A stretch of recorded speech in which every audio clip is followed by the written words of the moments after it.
Olá, meus irmãos, tudo bem? Que a paz do Senhor seja com cada um de nós.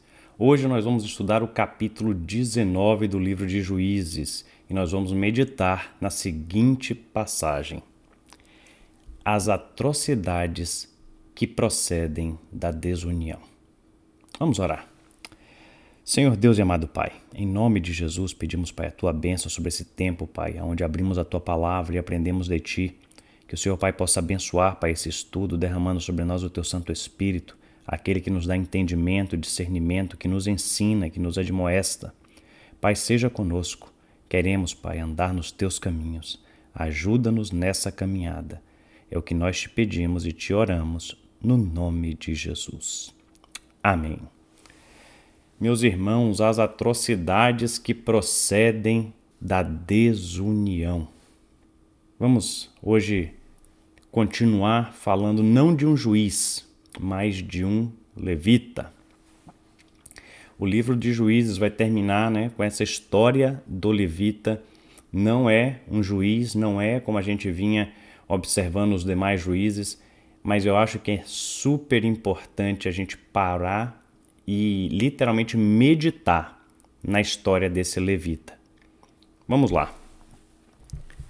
Então, a primeira coisa que eu quero que vocês prestem atenção é que o capítulo 19 vai começar mais uma vez afirmando que não havia rei em Israel. E qual é o objetivo de falar isso? Mais uma vez, é aquela falta de liderança, é a falta de unidade. Israel ainda não estava constituído enquanto nação. As tribos eram dispersas, cada um agia conforme o que achava correto, e a gente já viu isso em diversas outras passagens. Mas no capítulo 19, tem 2 pontos que eu quero explorar com você hoje. O primeiro deles é a hospitalidade. E na cultura do Antigo Oriente, e talvez ainda hoje em diversos lugares no Oriente, as pessoas valorizam muito a questão da hospitalidade. E a valorização é extrema. A gente vai ver dos versos 3 ao verso 9. Literalmente, o levita chega para poder pegar a sua concubina e o pai dela faz de tudo para que ele permaneça ali e vai tratando ele a pão de ló, como a gente falaria, em termos de dizer, está tentando fazer tudo para que esse levita não saia dali.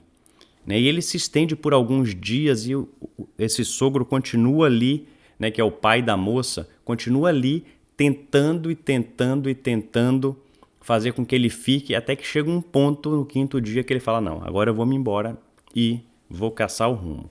Então eu quero ler aqui para você uma nota na Bíblia de Estudo que vai falar um pouquinho desse esforço intencional para ser hospitaleiro a todo custo. Leia comigo aqui, ouça.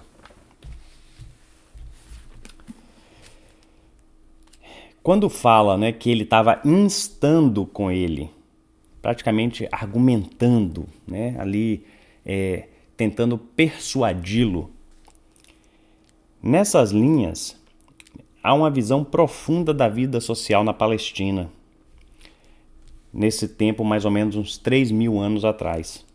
A hospitalidade sem restrições, especialmente com relação aos viajantes, era encarada com a mais alta seriedade. Era, de fato, uma preocupação que existia.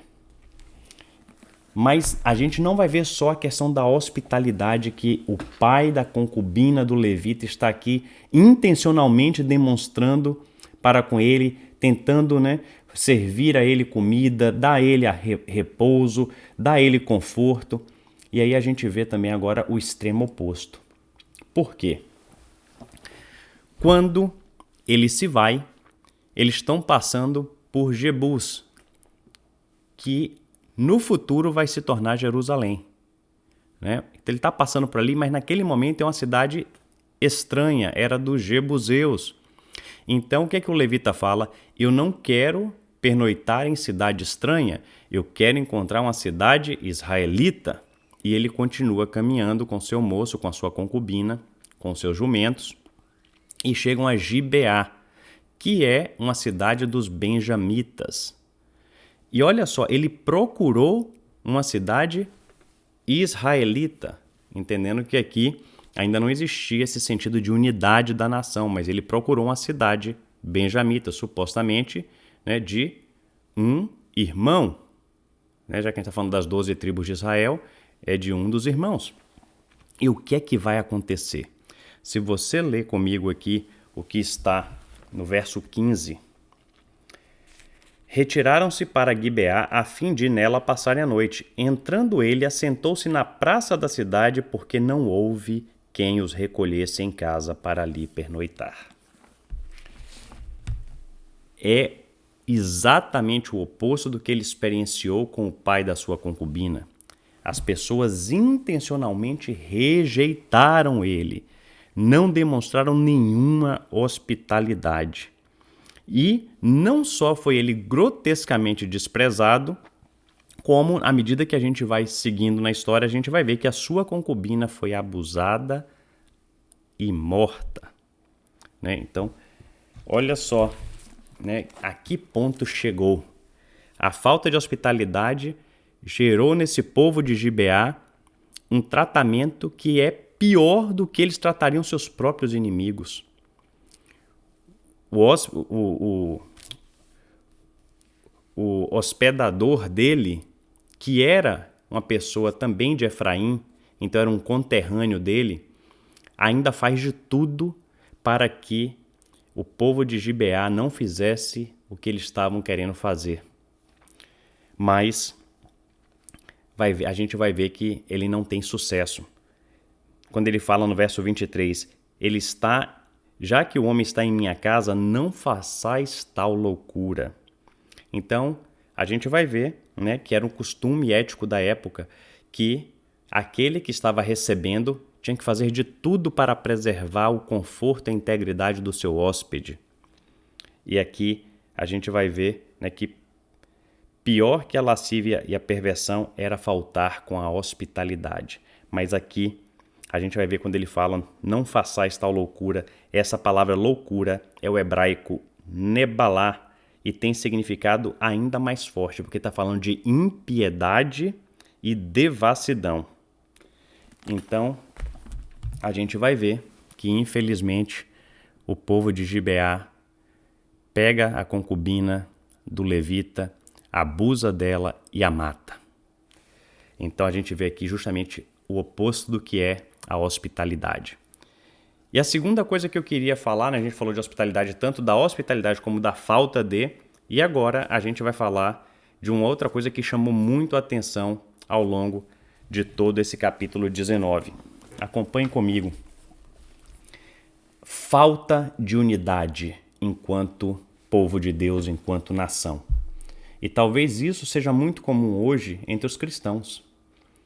Quantas divisões a gente tem encontrado dentro da própria igreja, onde as pessoas não conseguem se sentir irmãos uns dos outros porque está ligado a uma determinada bandeira denominacional que tem práticas que você não concorda ou que você pensa que não está alinhada com a palavra. Mas vamos voltar para a palavra aqui em Juízes capítulo 19. O levita, a gente viu, ele fez questão de procurar uma cidade israelita. Ele não queria ir para Jebus, ele preferiu ir até Gibeá. Ali chegando, aconteceu o que aconteceu. E aí, a gente vai ver que uma vez que a concubina é morta e de manhã, quando ele abre a porta, ela jazia a porta, ele bota ela no seu jumento, leva ela para onde ele estava indo, para a sua casa. E chega lá, ele despedaça ela em 12 pedaços, enviando um pedaço para cada uma das tribos. E aqui eu quero que fique claro que o objetivo aqui não é, muitas vezes a gente tem que ler a Bíblia com muita cautela, porque o que ele fez foi um ato simbólico. Justamente o fato que foi uma cidade benjamita não eximia Israel do pecado. Então a gente começa a ver, no finalzinho do capítulo 19, a responsabilidade coletiva de Israel enquanto uma nação que ainda viria a ser formada, fazendo com que ele estava ali mandando uma mensagem da atrocidade que os benjamitas em Gibeá fizeram contra um dos seus. E claro, isso simbolizava o quê? Que Deus não vai abrir mão da responsabilidade. Deus é um Deus de justiça, Ele é justo. E ainda que seja um dos seus, Ele vai corrigir. E aí a gente vê, todos terão que dar conta, enquanto nação, perante o Deus. A falta de unidade não é uma justificativa para você se isentar das suas obrigações de viver de acordo com a palavra e os mandamentos do Senhor. Que essa palavra possa fazer morada no meu e no seu coração e que Deus possa completar a boa obra que Ele está começando em cada um de nós. Vamos orar. Senhor Deus e nosso Pai, em nome de Jesus, Pai, te agradecemos pela Tua palavra. Hoje uma palavra muito forte, uma palavra dura, que ao mesmo tempo, Senhor Deus, que nos fala da hospitalidade, da importância de sermos hospitaleiros. A Tua palavra mesmo nos diz que muitos sem saber já receberam anjos por serem hospitaleiros, e quantos deixaram de recebê-los. Mas mais do que isso, Senhor Deus, vimos que a falta de unidade não é razão para nos eximirmos da nossa responsabilidade diante do Senhor. Ajuda-nos, Pai, a viver de acordo com esta palavra. Abençoa-nos, Pai, nos nossos caminhos, que possamos viver em retidão, em justiça, honrando e glorificando o Teu nome. E jamais, Senhor Deus, jamais cometendo atrocidades, porque não estamos unidos com os nossos irmãos. Perdoa-nos, ó Pai, pelos nossos pecados e abençoa-nos na nossa jornada. Essa é a oração que te fazemos. Em nome do Pai, do Filho e do Espírito Santo. Amém. Meus irmãos, muito obrigado pela sua companhia e até o nosso próximo encontro com a palavra. Deus os abençoe.